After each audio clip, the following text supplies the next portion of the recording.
আজকে আমি রান্না করছি কেচকি মাছ। তো চলুন দেখে নিন আমি কিভাবে আসলে কেচকি মাছটা রান্না করি। আমি প্রথমেই নিয়েছি একটা আলু কুচি করে, নিয়েছি 4টা ভেন্ডি কুচি, একটা বেগুন কুচি। ভেন্ডিটা আজকেই আমি ফার্স্ট টাইম ট্রাই করছি, আশা করছি ভালোই লাগবে। এখানে দিয়ে দিচ্ছি একটা বড় কাঁচামরিচের ফালি, স্বাদমতো লবণ, হাফ চামচ হচ্ছে মরিচের গুঁড়া, 1 চামচ হলুদ গুঁড়া দিয়ে আমি ভালো মতো হাতে মাখিয়ে নিচ্ছি। এভাবে হাতে মাখালে তরকারি থেকে পানিটা বের হয়ে যায় এবং তরকারি সিদ্ধ খুব তাড়াতাড়ি হয়ে যায়। আর এখানে আমি পরিমাণ মতো একটু তেল দিয়ে দিয়েছি আর সামান্য একটু পানি দিয়ে এখানে আমি কাচকি মাছগুলো দিয়ে দিচ্ছি উপর থেকে আর আলতোভাবে সব কিছুর সাথে ভালোভাবে একটু মিশিয়ে নিচ্ছি।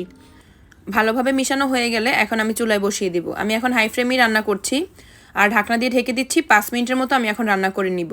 তো 5 মিনিট পরে দেখুন খুব সুন্দর কালার চলে এসেছে এবং খুব সুন্দর একটা স্মেলও বেরোচ্ছিল। আরও 2-1 মিনিট পর আমি একটু নাড়া দিয়ে সামান্য একটু পানি দিয়ে দিচ্ছি ঝোলের জন্য, আর দিয়ে দিচ্ছি 5-6টা কাঁচামরিচ। কাঁচামরিচ দিয়ে আমি ঢাকনা দিয়ে আরও 3-4 মিনিট রান্না করে নিয়েছি। আর এখন আমি ধনেপাতা দিয়ে দিচ্ছি। ধনেপাতা দিয়ে আমি আরও 2 থেকে 3 মিনিট রান্না